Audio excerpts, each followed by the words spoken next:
Democrats passed Senate Republican legislation to reopen government and fund smart, effective border security solutions.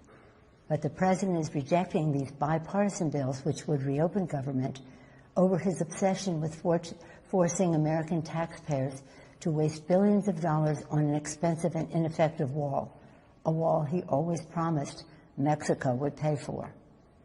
The fact is, President Trump has chosen to hold hostage critical services for the health, safety, and well-being of the American people and withhold the paychecks of 800,000 innocent workers across the nation, many of them veterans. He promised to keep government shut down for months or years, no matter whom it hurts. That's just plain wrong.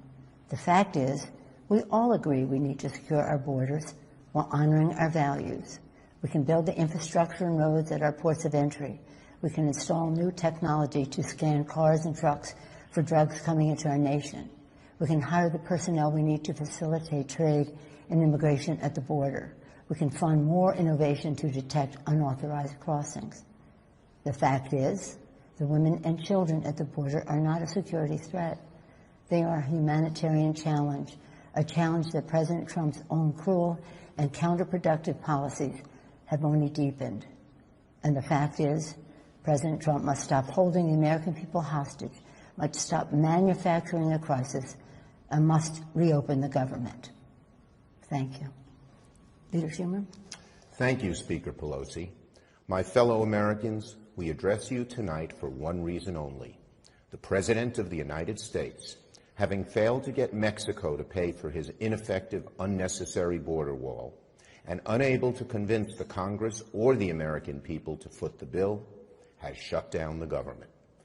American democracy doesn't work that way. We don't govern by temper tantrum.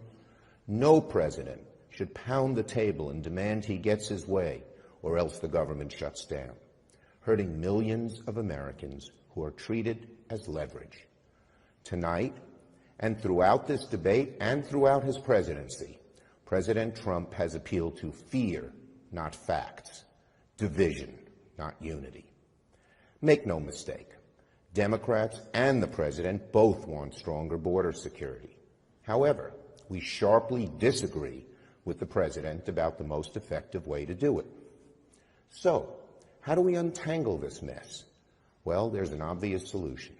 Separate the shutdown from arguments over border security. There is bipartisan legislation supported by Democrats and Republicans to reopen government while allowing debate over border security to continue. There is no excuse for hurting millions of Americans over a policy difference. Federal workers are about to miss a paycheck. Some families can't get a mortgage to buy a new home. Farmers and small businesses won't get loans they desperately need. Most presidents have used Oval Office addresses for noble purposes.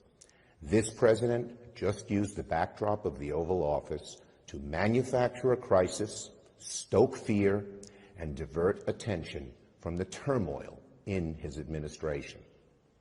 My fellow Americans, there is no challenge so great that our nation cannot rise to meet it. We can reopen the government and continue to work through disagreements over policy.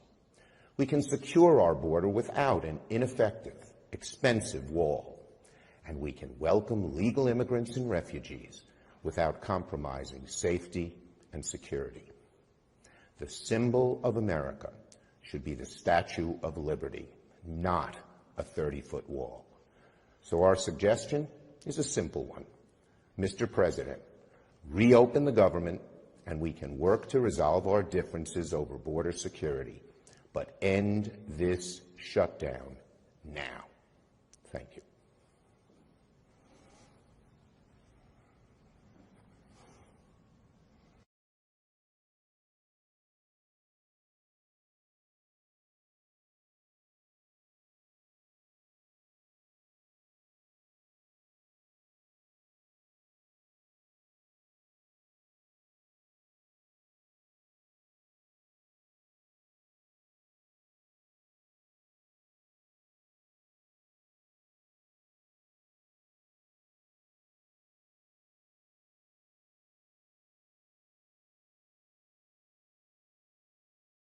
Hi, everybody. We had a very good meeting just now with the Vice President, the Secretary of Homeland Security, the Acting OMB Director.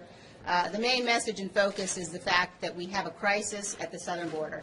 Nobody denies we have a crisis at the southern border. It's absolutely clear it's a humanitarian crisis and it's a security crisis, and we've got to ensure we provide the resources necessary. The President has been and continues to negotiate in good faith. He's giving an address this evening. It's the first time he's given an address from the Oval Office. It shows you the importance of the issue. And at the same time, however, we're in a situation where even though we have provided the information that the Democrats have asked for in terms of detailing what the resources are necessary to use for, they have not responded. They have not come back to us. They refused to negotiate. So we are absolutely dedicated to making sure that we secure the border and stop the political games, stop the partisan games. And the Vice President was received very warmly and was able to give everybody a very clear idea of where the President stands and his commitment on this issue. So with that, I will turn it over to the whip. Thank you, Liz. We have a clear crisis at the southern border. I appreciate the fact that President Trump has a strong resolve to solve this crisis while working to reopen the government. What we have seen from Pelosi and Schumer are a refusal to negotiate. This goes back to weeks ago when we passed a bill out of the House to fully fund the remaining agencies of the federal government while solving the crisis at the southern border. That bill went over to the Senate. The President immediately started to offer a negotiation with Chuck Schumer. They started talking numbers through the Vice President, and yet not one day did you see a counter offer. Vice President Pence did a great job of addressing our conference to explain how serious this crisis is and to talk about the numbers. The numbers are astounding. They're alarming. I'm sure President Trump's going to go into some of that tonight. But just last year, over 17,000 people with prior criminal convictions tried to cross the southern border and were caught. Those are just the ones we caught, by the way. How many more got through because we don't have a secure border?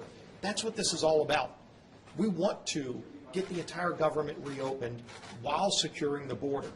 You can't have one without the other. You can't say you're for border security and then refuse to support the very things it's going to take to secure the border. These aren't numbers from the President. These are numbers from the experts who are tasked with keeping our country safe, who want to keep our country safe but don't have the tools they need.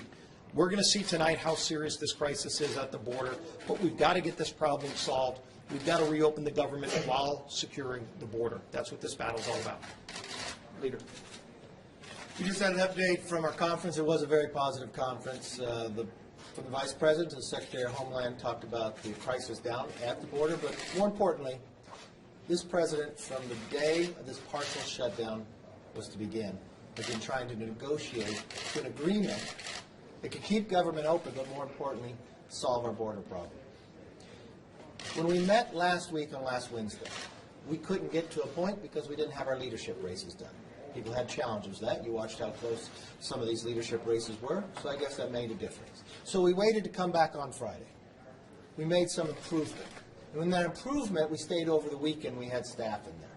This is the time to actually solve this problem before we get to the point where federal employees do not get paid.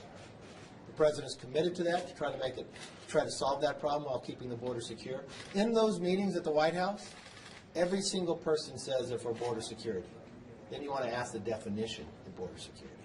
That's the fundamental difference. When I watch the floor, it seems like it's more games because those bills are going nowhere in the Senate. Leader McConnell has already said so. The President said he'd veto it. Now is the time to both sides come together, come to an agreement, especially if all sides say they support border security, and find common ground to make sure the rest of the government opens back up and we continue to move forward and end the crisis on our border. The President will speak tonight. I look forward to hearing what he has to say. I hope the American people at the same time will be able to listen and find that this President wants to solve this problem, not like others. Mr. Leader, did the Vice President, did they give any indication whether the President was going to order a national emergency? They did not touch that topic. The President think we'll all be listening tonight to hear where the president wants to go. And you have concerns if they were, because under President Obama, your side was very concerned, always saying we need to exercise our Article I authority. Would you be okay if the president went that way and went around Congress? Look, I've watched this president in the number of meetings I have been in with him, with the Democrats on the other side. I've watched the Speaker of the House first interrupt the Secretary, wouldn't let her give her own presentation. Then, as we continue these meetings days later, when the Secretary finally has the ability to give facts out, she says, I disagree with the facts. Well, they're not the Secretary's facts. They're the facts that are happening along the border. That's the challenge what we have. We have individuals who say they don't want to talk about anything, even though they say they believe in border security.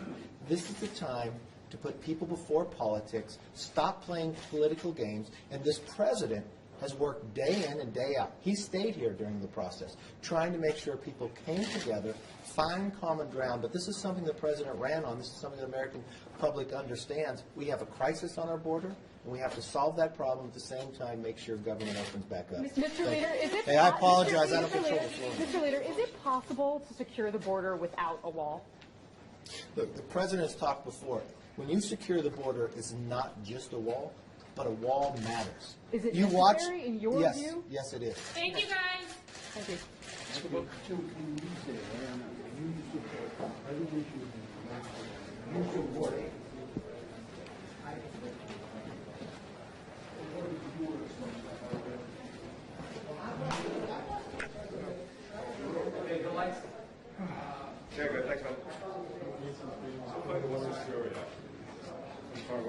So funny to watch the reporter scurrying.